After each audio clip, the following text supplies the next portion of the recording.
I just found a way to wirelessly control my Ableton tracks from a little controller on my guitar. And in this video, I'm gonna show you exactly how to do that.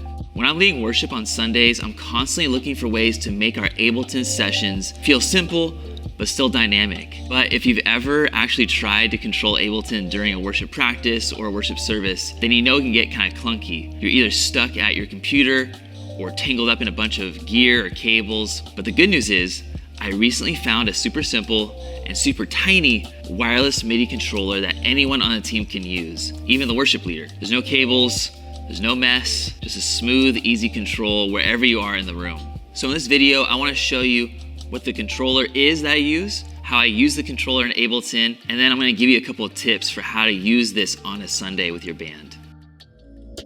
All right, so this little guy right here is the Noise Machine Straight Vibin' Edition, which I even have a hard time saying with a straight face. But this thing's amazing. It's a wireless MIDI controller, and it even fits in the palm of your hand. Like, check this thing out, how small it is, and it's so tiny, you can even put it inside the pocket of your skinny jeans. Well, kinda.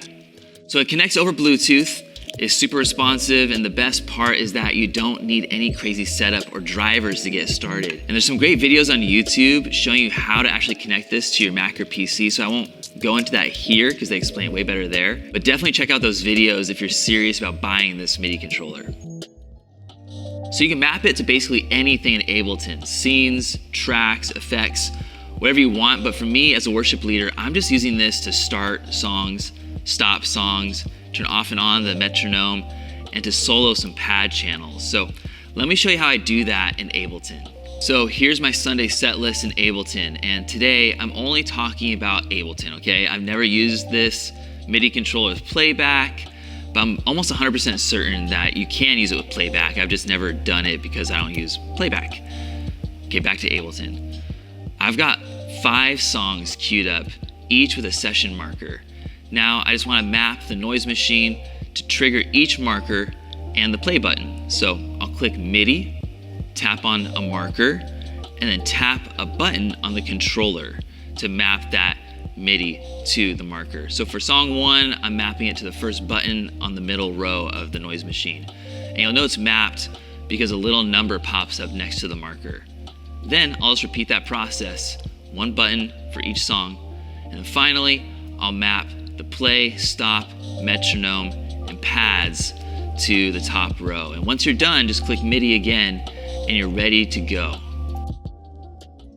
Okay, now there's something really important that I gotta tell you about this MIDI controller. The MIDI mapping is super sensitive to the knob and the slider on the controller. This is the knob right here and the slider. Wherever they are when you begin mapping, that's where they have to stay. So I always set my slider all the way down here to the left, and the little knob kind of all the way to the left as well. That way I just know exactly where the knob and slider are supposed to be. And that way, if something gets bumped during worship, I can just quickly move it back to where I know, and then everything works fine.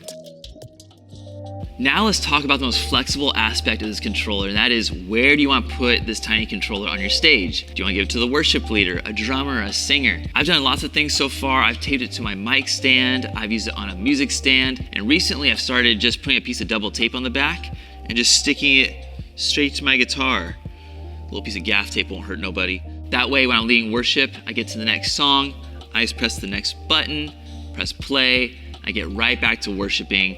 There's no fuss, no loud pedals or anything to touch. It's just super simple and easy to get back into worshiping. Okay, now let's talk about the battery life of this controller. I've used this controller on a full Sunday from 6:30 a.m.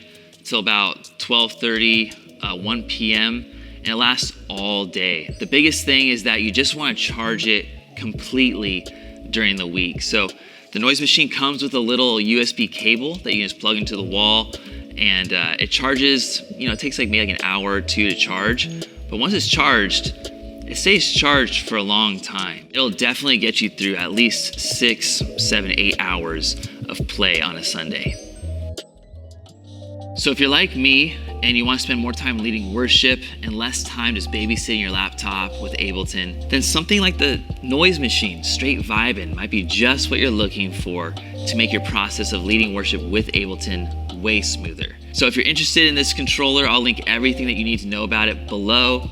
And if you got any other Ableton setups or tricks that you use as a worship leader to keep your set list flowing on Sundays, please drop a comment below. I seriously love to see how worship leaders use tech to aid their worship gatherings with the church. And if you want to learn more about actually how to set up Ableton for a Sunday worship service, then check out our new tracks course in the Academy. It's really amazing. We don't have time to talk about it today, but it is really great. And with that, get out there, fire up Ableton, get your straight vibing going, and lead passionately with your church. God bless.